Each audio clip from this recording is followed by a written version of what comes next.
Lately, Hollywood's a lot like a happy little puppy who's just peed on your floor and now you have to rub his nose in it or he'll never learn. Bad Hollywood. I am tired of your reboots, remakes, rehashes, remixes, unnecessary sequels, prequels, and stuff. There's entirely too much wanking off to your old franchises. Yes, the new Star Trek was fantastic, but for every sparkly unicorn prancing in the meadows, you also get a rundown donkey that's missing a testicle and flinches when you say Tijuana. Make a movie about a dinosaur and a robot who travel around in a spaceship and solve mysteries, and I will gladly go to the theater just to say, oh, what a crap idea that was, while I see how many gobstoppers I can fit up my nose. It's like you just don't care about us anymore, Hollywood, and we used to have something special. I miss us.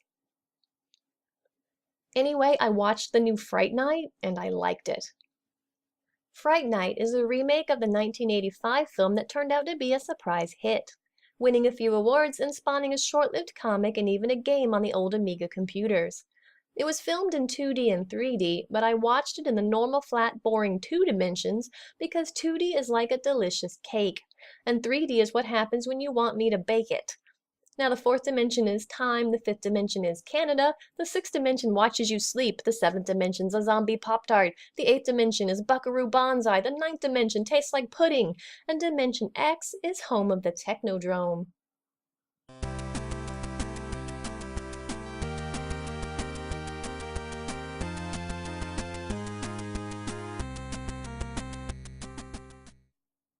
And we join the life of Charlie Brewster already in progress. Played by Anton Yelchin, Charlie is an ex-dweeb now trying to be a cool guy who has himself a hot girlfriend and a brand new neighbor played by Colin Farrell. Charlie's dweeb ex-friend Ed warns that the new neighbor is a vampire and responsible for all the recent disappearances in the neighborhood.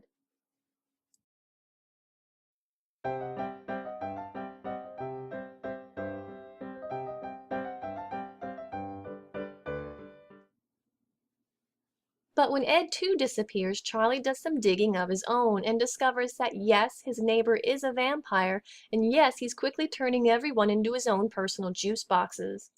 With no one to help him, Charlie tries to recruit the assistance of a famous Las Vegas magician named Peter Vincent, who also happens to be the world's foremost authority on various vampire-type things, as well as a determined lush with a dubious itch.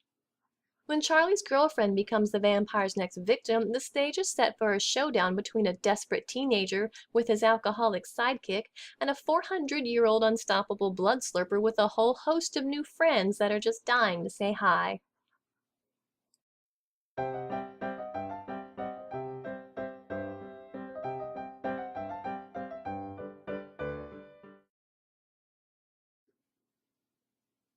And as I've said, this movie is good. It is really good.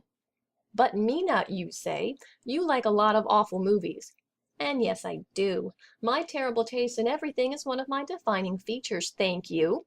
But that doesn't mean that I'm not right sometimes, so hear me out. Fright Night is a pure bit of campy fun that never takes itself seriously, and you find yourself waiting for the next cheesy moment of uncountable awesomeness, like when we're blessed with a brief cameo by Chris Sarandon, who played the vampire in the 1985 film. Or in the surprise ending, when aliens invade and unleash an unstoppable army of giant robots with laser cannons. Now, there have been many attempts to make humorous vampire movies, with some notable successes and some that didn't quite make it. Fright Night is an example of a film done well, though. Yes, it's a remake, but in this rare case, I think it's better than the first because of the charisma of the actors and the pacing of the humor. This is a film that remembers how to be tongue-in-cheek, and everyone's having such a good time playing their parts that you can't help but be drawn in, and it's given me a new hope that perhaps Hollywood hasn't forgotten how to make a movie that can be engaging as well as endearing. Okay, so my criteria for a good movie is a little low. That doesn't mean that this wasn't still good, though. You could say that it was bloody delightful. You could say that it slashed through the competition.